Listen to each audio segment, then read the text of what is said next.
Martin Smith, bring us to the more recent history of Xi Jinping. When did he start really climbing the ladder of the Chinese Communist Party? And how long has he actually been president of China? He's been president of China since 2013. He became the chairman of the party in 2012, which is really a more powerful position. He came out of exile. He came out of the countryside. He was 22 years old. He was able to get into a university, but his interest was in politics, even though he got a degree, I think, in chemical engineering. But then he went out into the provinces and was there for several decades, working his way up the ladder until he got a big break in that the party brought him in to clean up a corruption scandal in Shanghai. And from there, after 7 months, the party noticed him and they brought him to Beijing and put him on the standing committee of the Politburo, and he became one of the most powerful people in China. That was 2008. Since then, and specifically since he became president and head of the party in 2012, 2013, has his views on the United States changed, or has he been consistent in how he views the United States as a chief rival? It's an excellent question, because he kept his cards very close to his vest. And he was a very cautious bureaucrat while he was climbing the ranks in the countryside. Once he got to Beijing, the party saw him as pliable, and they wanted somebody to lead the country. They were looking about at the various candidates.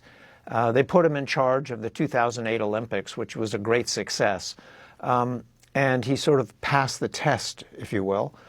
And so he was made the head of the Communist Party in 2012, and 2013 he becomes the president.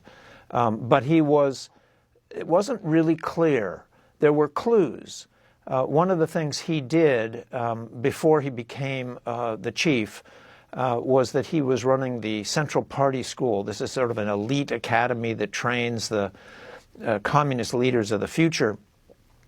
And we have an interview with a woman who was a member of the party for many, many years.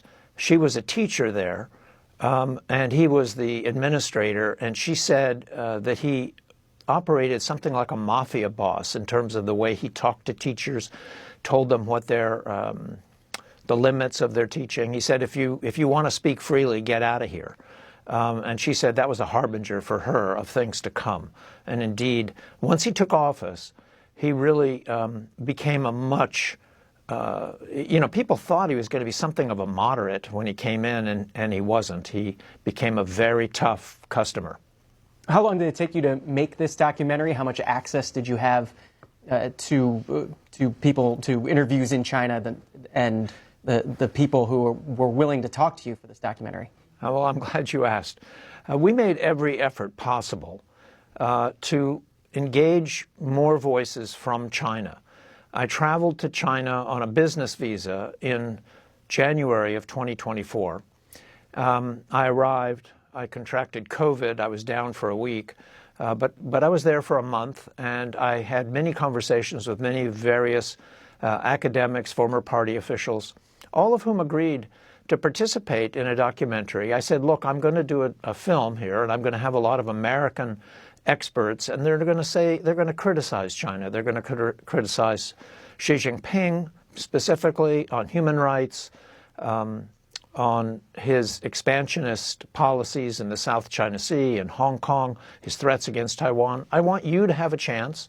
I'm saying this to the various people in China.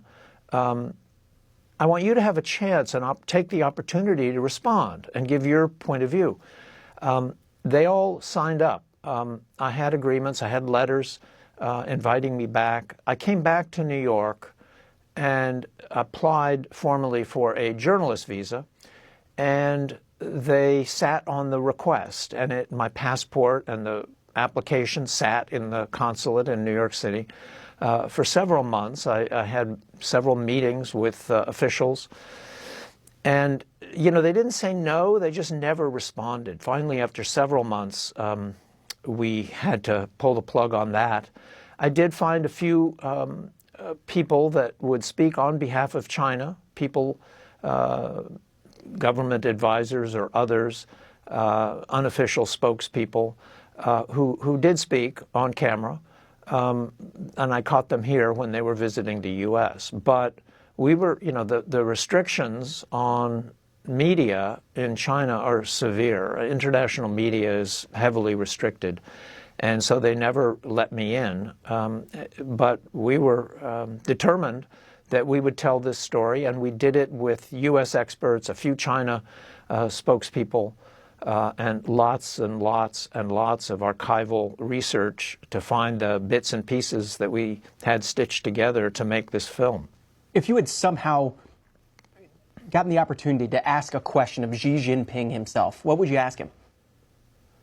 Boy, there would not be just one question. There would be many questions. I would want to understand his thinking about where he is taking China. You know, since he took over, he exerted enormous control. You know, there are some 600 million surveillance cameras in China. That's about one for every 2 citizens. They have a technocratic way of, with AI and other sophisticated tools of monitoring everybody's movements. He's fired a lot of people, he purged a lot of people. I would want to understand what happened once he got into office. What did you, what were you thinking? And when he inherited the top job, when he became president, China was at its peak. The U.S., the West, was in decline. We'd had an economic collapse in 2008. Once he becomes president, China is is looking very good. And why he focused so much on control, on expansion, that would be my question. Because he took a country that under Deng Xiaoping, starting back in the 80s, in the 70s, was opening.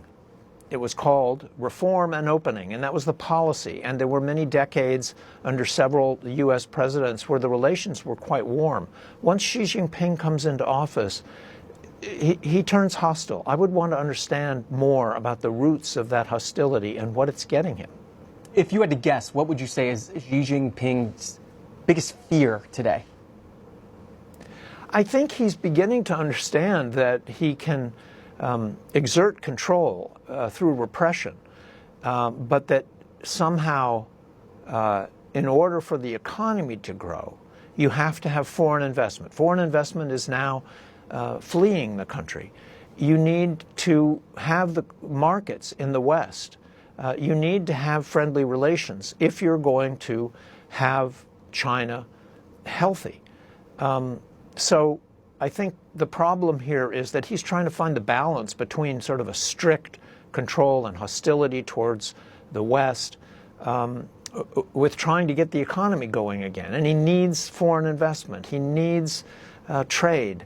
And now Trump is coming back into office, and just yesterday talked about slapping another 10% on Chinese goods coming into the U.S.